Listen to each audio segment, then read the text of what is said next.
अस्सलामुअलैकुम वरहमतुल्लाहि वबरकातुहु औज़ुबिल्लाहि मिनश्शैतानिर्रजीम बिस्मिल्लाहिर्रहमानिर्रहीम సూరా 42 అష్-షారా 1-25 ఆయాతులు. అష్-షారా అనగా సంప్రదింపులు. పరిచయం. ఈ సూర ముఖ్యంగా ఏకదైవారాధన, దైవదూతల పట్ల విశ్వాసం, ప్రవక్తల పట్ల విశ్వాసం, మరణించిన తర్వాత మళ్ళీ లేపబడడం, శిక్షా బహుమానాలు, దైవవాణి అవతరణ, ప్రవక్తల పరంపర గురించి నొక్కి చెప్పింది.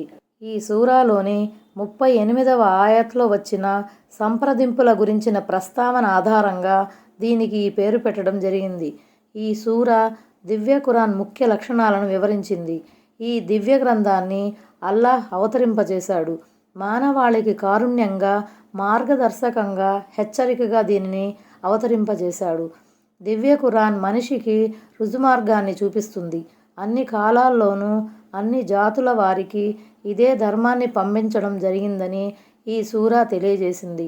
ప్రవక్తలందరికీ ఇదే సందేశం ఇచ్చి పంపించడం జరిగింది.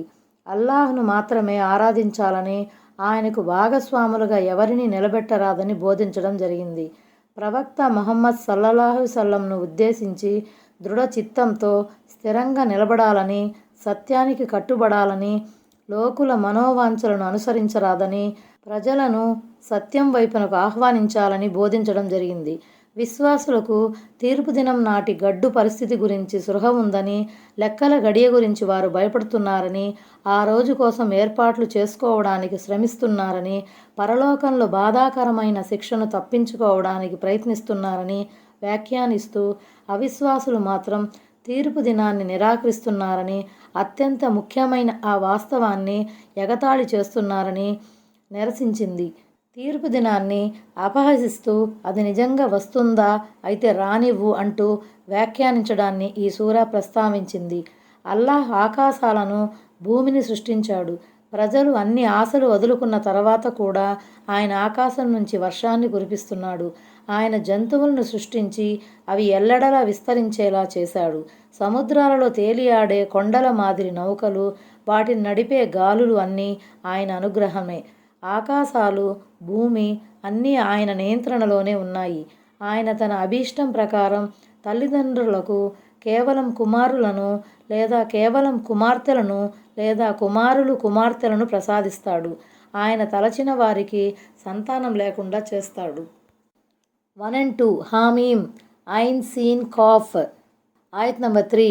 ఇదే విధంగా అపార శక్తిమంతుడు, వివేచనాపరుడైన అల్లాహ్ నీకు పూర్వం గతించిన వారికి వహీ సందేశముని పంపిస్తూ వచ్చాడు. అంటే, ఓ ముహమ్మద్ సల్లల్లాహు సల్లం, నీ వద్దకు ఈ ఖురాన్ గ్రంథాన్ని పంపినట్లే నీకు పూర్వం గడిచిన ప్రవక్తల వద్దకు కూడా మా సహీఫాలను పంపాము. వారిపై మా గ్రంథాలను అవతరింపజేశాము.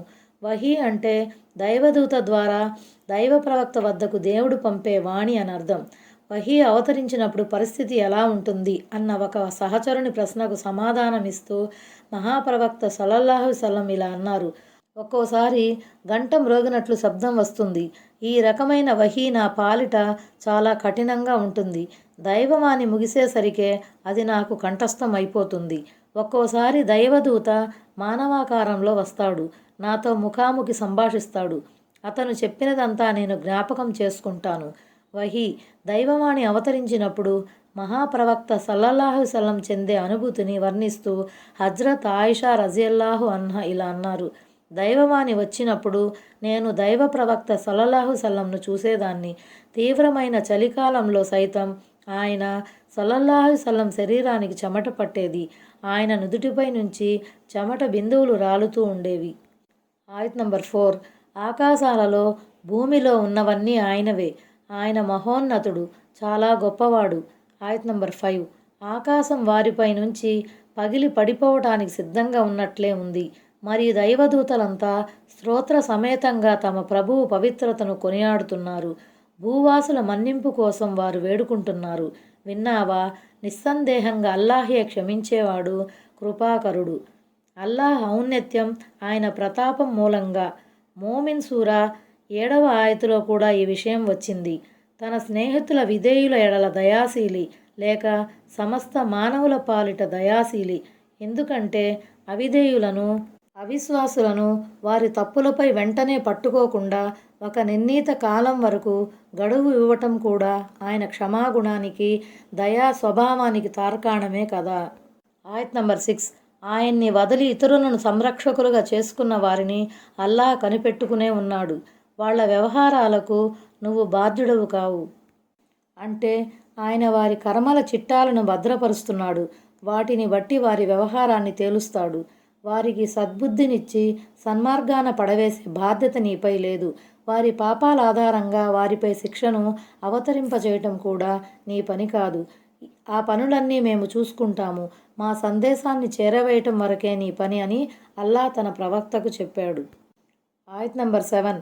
అలాగే నీవు ఉమ్ముల్ ఖురా మక్కా వారిని, దాని పరిసరాల వారిని హెచ్చరించటానికి సందేహానికి ఆస్కారమే లేని అందరూ సమావేశమయ్యే రోజు గురించి అప్రమత్తం చేయటానికి మేము నీ వద్దకు అరబీ ఖురాన్ను వహీ చేశాము. తీర్పు అనంతరం ఒక వర్గం స్వర్గంలో ఉండగా మరో వర్గం నరకాగ్నిలో ఉంటుంది. మక్కా నగరానికి గల మరో పేరు ఉమ్మల్ ఖురా, అంటే పట్టణాల తల్లి అని అర్థం. ఇది అరబ్బుల ప్రాచీన నగరం అవటం చేత దాన్ని ఆ పేరుతో పిలుస్తారు. మక్కా నగరం చుట్టుప్రక్కల నివసించే చిన్న చిన్న బస్తీవాసులకు మక్కాతో విడదీయరాని బంధం ఉంది. ఎందుకంటే వారి పూర్వీకులు ఒకప్పుడు మక్కా నుంచి వచ్చిన వారే. వమన్ హౌలహా అనే పదంలో దానికి మక్కాకు తూర్పు పడమరల్లో గల ప్రాంతాలన్నీ వచ్చేస్తాయి. ఆ ప్రాంతాల వారందరినీ జాగరూకపరచాలని, ఒకవేళ వారు గనుక కుఫ్ర్ షిర్కుల పట్ల పశ్చాత్తాపం చెందకపోతే దైవాగ్రహానికి పాత్రలు కావాల్సి వస్తుందని హెచ్చరించాలని దేవుడు తన ప్రవక్తకు చెబుతున్నాడు.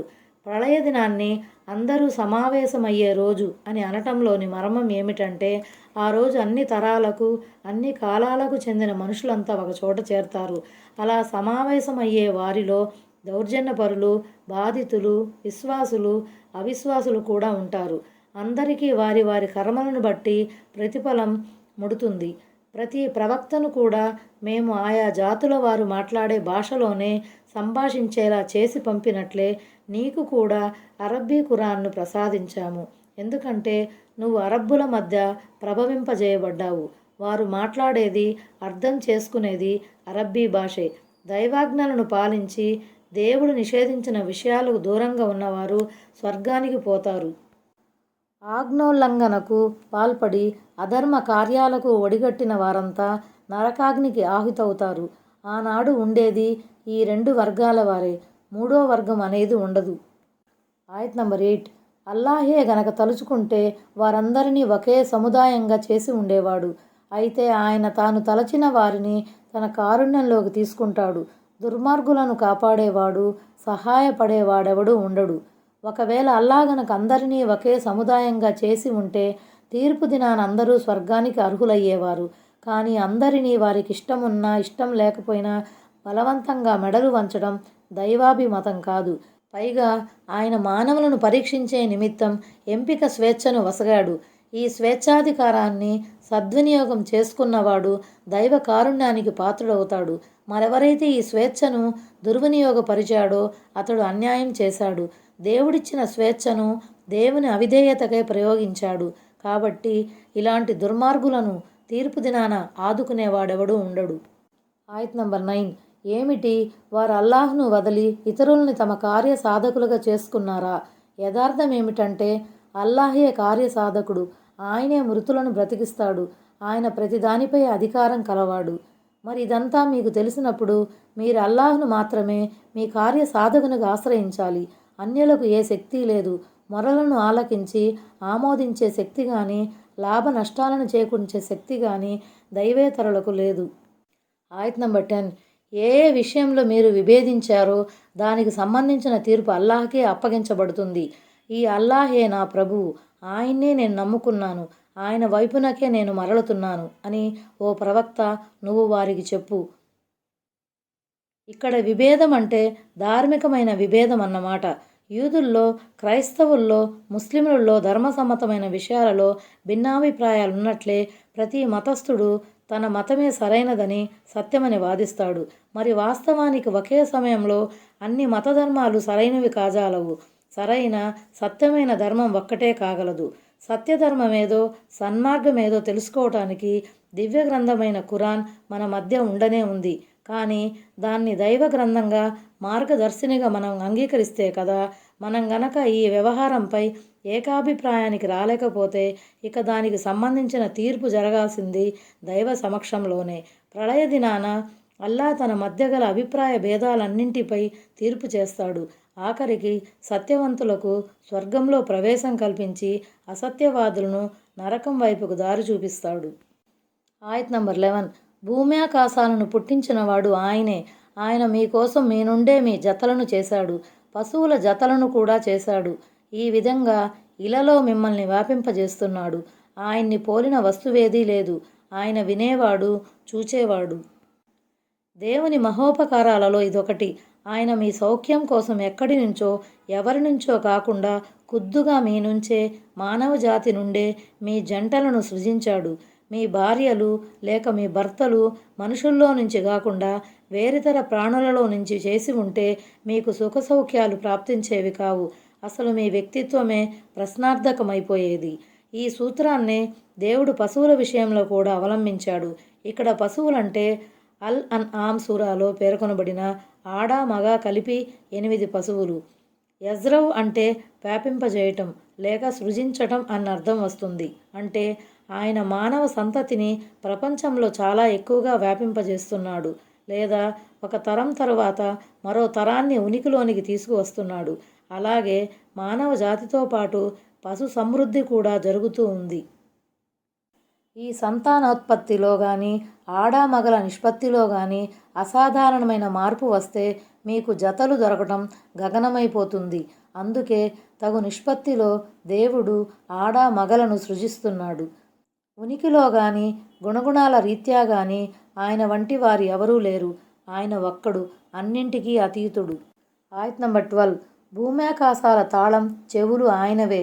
ఆయన తాను కోరిన వారికి ఉపాధిని విస్తృతంగా ఇస్తాడు, మరి తాను కోరిన వారికి తగ్గించిస్తాడు. నిశ్చయంగా ఆయన ప్రతిదీ తెలిసినవాడు. మకాలీద్ అనేది మిక్లాదున్ అనే పదానికి బహువచనం. దీనికి నిక్షేపాలు, తాళం చెవులు అనే అర్థాలొస్తాయి. ఆయత్ నంబర్ 13. ఏ ధర్మాన్ని స్థాపించమని అల్లాహ్ నూహుకు ఆజ్ఞాపించాడో ఆ ధర్మాన్నే మీ కొరకు నిర్ధారించాడు.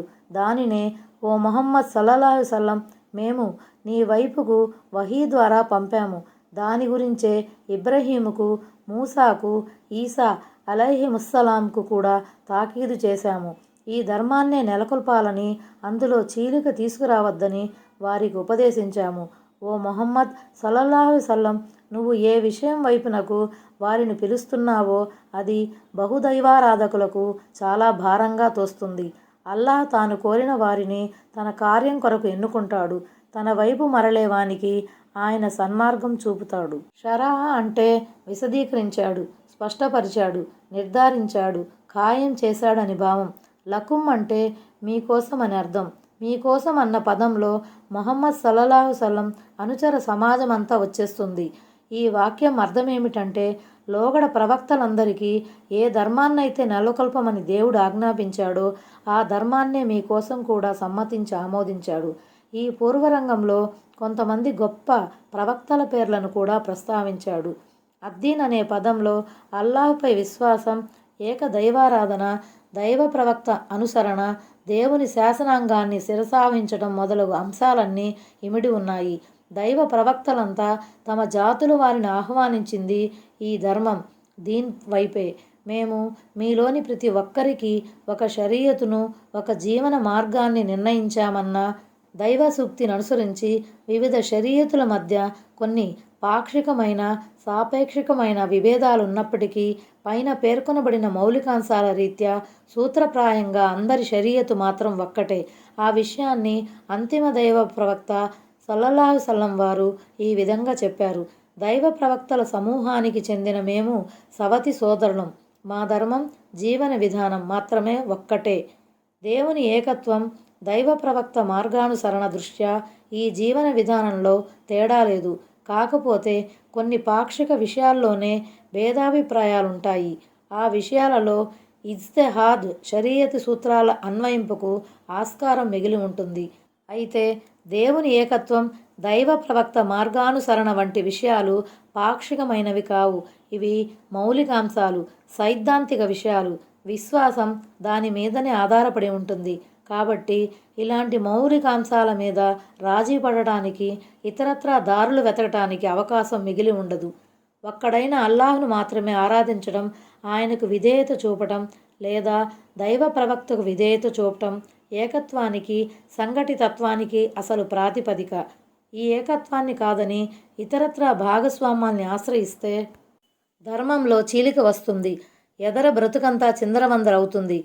సామాజిక వ్యవస్థ దెబ్బతింటుంది. అందుకే ధర్మంలో చీలిక తీసుకురావద్దని తాకీదు చేయబడింది. అంటే ఒక్క దేవుని విధేయత, దైవ ప్రవక్త సల్లల్లాహు అలైహి వసల్లం విధేయత వారికి మింగుడు పడకుండా ఉంది. అంటే సన్మార్గాన నడవడానికి తగిన వాడు అనుకున్న వారిని ఆయన ఆ మార్గం కోసం ఎన్నుకుంటాడు. అంటే ఏకాగ్రత చిత్తంతో ధర్మ మార్గాన నడచి తన ఆరాధనలన్నింటినీ ఒక్కడైన అల్లాహ్కు ప్రత్యేకించుకునే సద్బుద్ధిని దేవుడు అతనికి ప్రసాదిస్తాడు. ఆయత్ నంబర్ 14. వాళ్ళు తమ వద్దకు జ్ఞానం వచ్చిన మీదటే విభేదించుకున్నారు. అది కేవలం తమ మధ్యగల పంతాల కారణంగానే. ఒక నిర్ణీత కాలం కోసం అనే నీ ప్రభువు మాట ముందుగానే ఖరారై ఉండకపోతే వాళ్ళ వ్యవహారం ఎప్పుడో తేలిపోయి ఉండేది. వాళ్ళ తరువాత గ్రంథం ప్రసాదించబడిన వారు కూడా దాని విషయంలో చాలా తొలచివేసే అనుమానానికి లోనై ఉన్నారు. అంతా తెలిసిన మీదట చీలిక మార్గాన్ని తొక్కటం విచిత్రం. మరి చూడబోతే చీలికకు అసలు ఎలాంటి ఆస్కారమే లేదు. కానీ వారి కుహనా ప్రతిష్టలు, ఈర్ష్యా ద్వేషాలు, పంతాలు పట్టింపులు వాళ్ళ చేత ఆ విచ్ఛిన్నకరమైన పని చేయించాయి. కొంతమంది యూదులను గురించి ఇలా చెప్పబడిందని, ఖురైషులను దృష్టిలో పెట్టుకొని ఈ విధంగా అనబడిందని మరికొందరు అభిప్రాయపడ్డారు.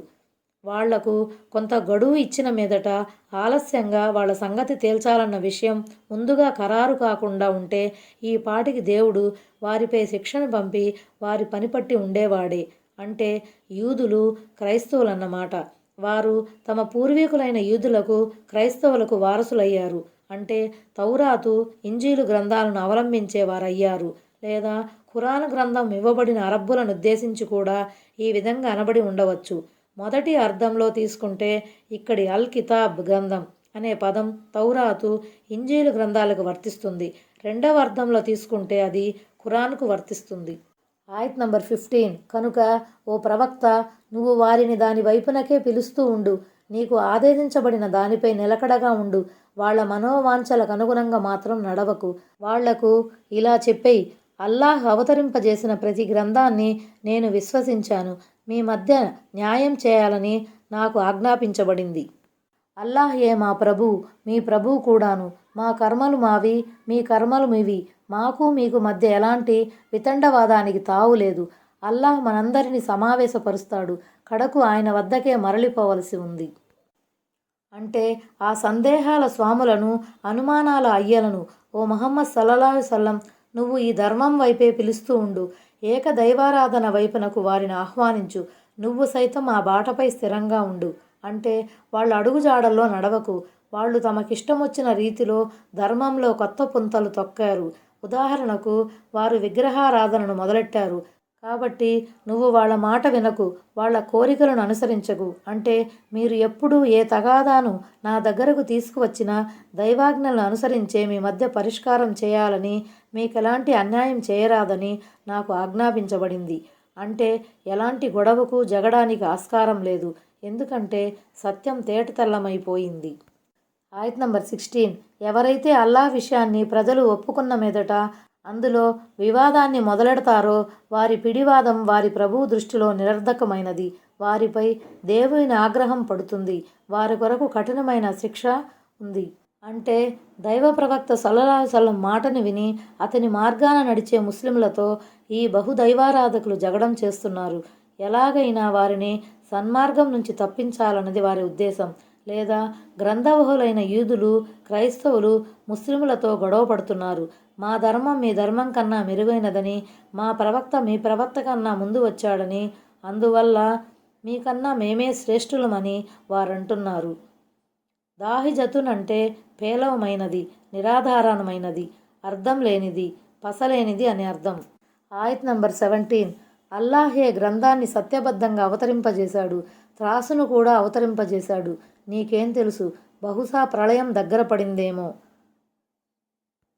అంటే దైవ ప్రవక్తలందరికీ ప్రసాదించబడిన గ్రంథాలు, సహీఫాలు అన్నీ సత్యంతో కూడుకున్నవి, లేక ప్రత్యేకంగా ఖురాన్ సత్యతను నొక్కి వక్కాణించటానికి ఈ విధంగా అనబడి ఉండవచ్చు. ఇక్కడ మీజాన్ అంటే న్యాయం, సమత్వం, సమతూకం అని భావం. న్యాయాన్ని త్రాసు, ధర్మకాటాతో పోల్చటంలోని ఉద్దేశం ఏమిటంటే న్యాయంగా సమానంగా తూచి ఇచ్చే ఉద్దేశంతో త్రాసును ఉపయోగిస్తారు. ఆ భావంలోని ఇక్కడ మీజాన్ అనే పదం ప్రయోగించబడింది.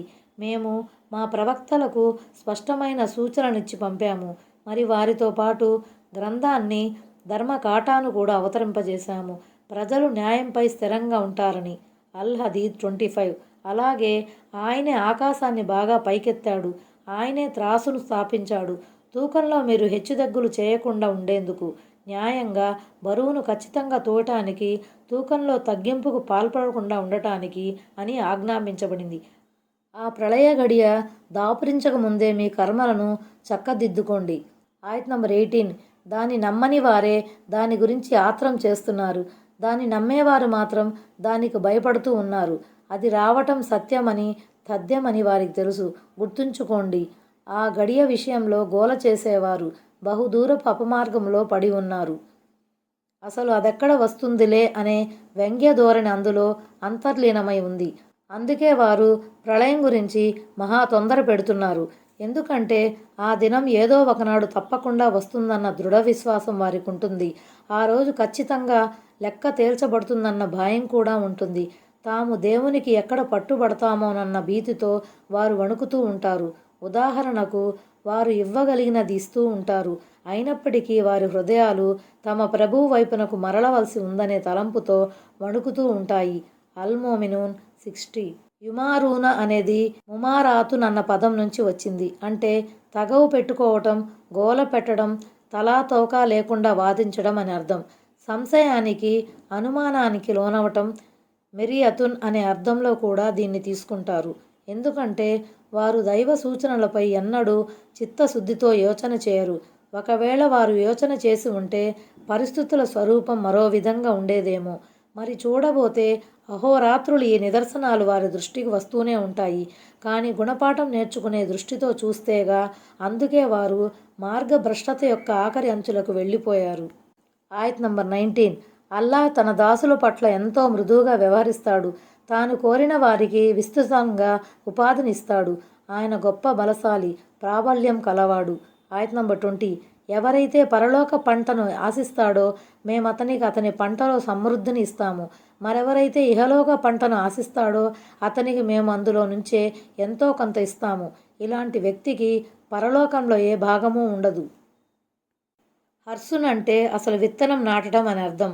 ఇక్కడ ఈ పదం కర్మల ప్రతిఫలం అన్న అర్థంలో వాడబడింది. ఏ వ్యక్తి అయినా ప్రాపంచిక జీవిత కాలంలో తన సత్కార్యాల ద్వారా, నిరంతర ప్రయత్నం ద్వారా పరలోక పుణ్యాన్ని ఆశిస్తే అల్లాహ్ అతని పరలోక పుణ్యాన్ని ఎంతగానో పెంచేస్తాడు. అతను చేసే ఒక్కో సత్కార్యానికి 10 నుంచి 700 రెట్ల వరకు, దానికన్నా ఎక్కువ కూడా పుణ్యఫలం అతనికి ప్రాప్తిస్తుంది. ప్రపంచం వెనకాల పరుగెత్తే వానికి ప్రాపంచిక ప్రయోజనాలైతే సిద్ధిస్తాయి కానీ అతను కోరుకున్నన్ని మాత్రం సిద్ధించవు. దైవ ప్రణాళికను అనుసరించి కొన్ని మాత్రం లభిస్తాయి. బనీ ఇజ్రాయెల్ సూర 18వ వచనంలో చర్చించబడిన అంశమే ఇది. దీని భావం ఏమిటంటే దేవుడు ప్రతి ఒక్కరికి ప్రాపంచికంగా అతని కోసం రాసిపెట్టినంతగా ఎలాగూ ఇస్తాడు. ఎందుకంటే ఆయన అందరి ఉపాధి ప్రదాత.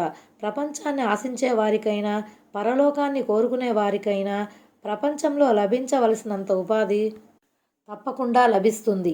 అయితే పరలోకం కోసం సాధన చేసే వ్యక్తికి మాత్రం అల్లాహ్ తీర్పు దినాన ఎన్నో రెట్లు పుణ్యఫలం వసుగుతాడు.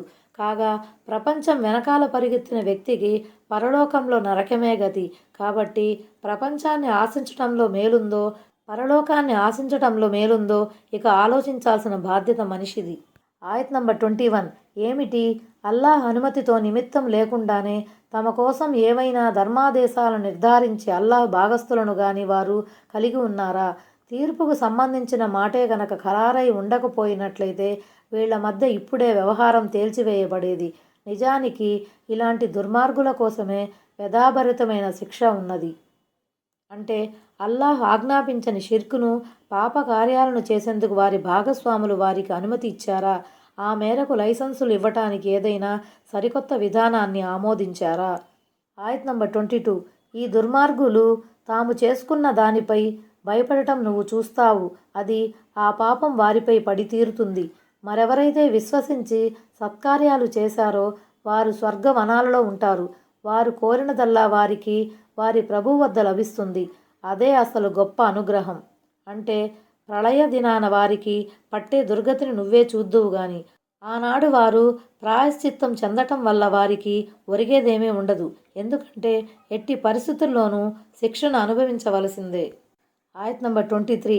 విశ్వసించి సున్నత్ ప్రకారం సత్కార్యాలు చేసిన తన దాసులకు అల్లాహ్ ఇచ్చే శుభవార్త ఇదే.